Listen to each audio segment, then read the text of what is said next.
Apakah kamu pernah terus memikirkan seseorang? Ini mungkin lebih dari sekadar pikiran biasa. Pernahkah kamu menemukan dirimu terus-menerus memikirkan seseorang meskipun sudah berusaha mengalihkan perhatian? Kehadirannya tetap melekat dalam pikiran. Saat kamu sibuk, saat beristirahat, bahkan dalam momen perenungan mendalam. Tetapi, pernahkah kamu berhenti sejenak dan bertanya-tanya, mengapa? Apakah ini lebih dari sekadar pikiran yang lewat? Dalam Islam, kita tahu bahwa tidak ada yang terjadi tanpa alasan. Setiap pikiran yang melintas dalam benak kita bukanlah kebetulan. Selalu ada hikmah di baliknya. Entah kita menyadarinya sekarang atau nanti.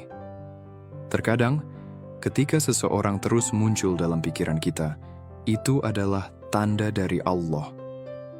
Di lain waktu, bisa jadi ini adalah ujian untuk melihat di mana sebenarnya hati kita berada. Jadi, apa artinya jika seseorang terus-menerus muncul dalam pikiranmu? Apakah ini pesan dari Allah? Apakah ini tanda cinta, pelajaran yang harus dipahami, atau pengingat akan sesuatu yang lebih besar?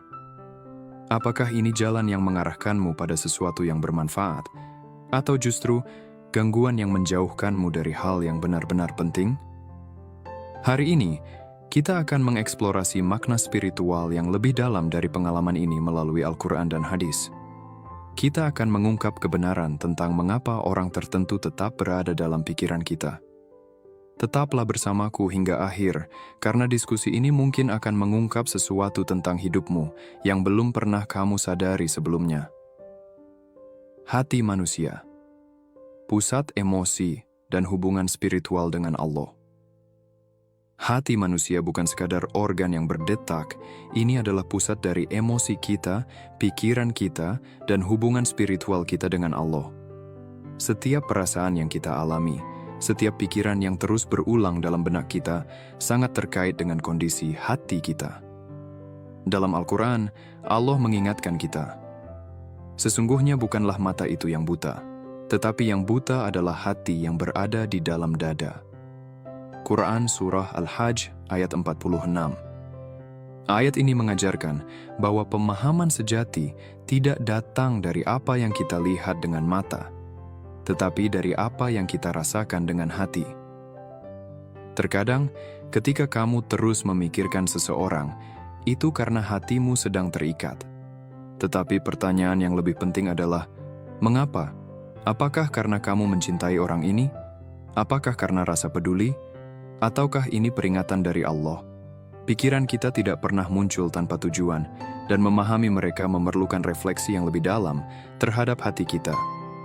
Nabi Muhammad SAW menekankan pentingnya hati dengan bersabda, sesungguhnya di dalam tubuh ada segumpal daging. Jika ia baik, maka baiklah seluruh tubuh. Jika ia rusak, maka rusaklah seluruh tubuh. Ketahuilah, itu adalah hati. Hadis riwayat Bukhari, ayat 52. Ini berarti bahwa pikiran kita, tindakan kita, bahkan cara kita melihat dunia dibentuk oleh kondisi hati kita. Jika hatimu dipenuhi dengan kebaikan, ia akan membimbing pikiranmu menuju kebenaran. Tetapi jika hatimu dipenuhi dengan kebingungan atau gangguan, pikiranmu bisa menyesatkanmu. Jadi, ketika seseorang terus muncul dalam pikiranmu, luangkan waktu untuk merenung. Apakah ini tanda dari Allah agar aku belajar sesuatu? Apakah ini dorongan untuk menghubungi, membantu, atau mendoakan orang tersebut? Ataukah ini pengingat untuk mencari kejelasan dan menyucikan hati? Ketika hatimu terus-menerus mengarahkan pikiranmu kepada seseorang, ini adalah momen untuk introspeksi. Berbaliklah kepada Allah, mintalah petunjuknya, dan mohon kepadanya untuk menunjukkan hikmah di balik pikiran ini. Karena hati, ketika dipandu oleh iman, tidak akan menyesatkan. Apakah ini tanda atau ujian?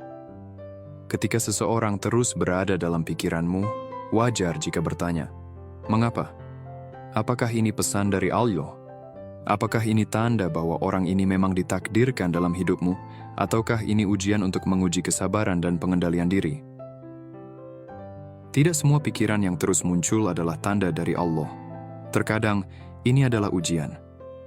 Allah menguji hamba-hambanya dengan berbagai cara, termasuk melalui orang-orang yang hadir dalam hidup kita. Ada yang datang sebagai berkah, sementara yang lain hadir sebagai pelajaran atau cobaan. Allah mengingatkan kita dalam Al-Quran, "Dan kami menguji kamu dengan keburukan dan kebaikan sebagai cobaan, dan kepada kamilah kamu akan dikembalikan." Quran Surah Al-Anbiya ayat 35. Ini berarti bahwa baik pengalaman menyenangkan maupun yang menantang dalam hidup kita adalah bagian dari rencana Allah untuk membentuk kita, menyucikan hati kita, dan memperkuat iman kita. Terkadang, saat kamu terus memikirkan seseorang, itu bukan karena mereka ditakdirkan untukmu, tetapi karena Allah sedang menguji bagaimana kamu menangani pikiran tersebut. Jika pikiran ini mengganggu fokusmu dalam beribadah, apakah kamu pernah terus memikirkan seseorang?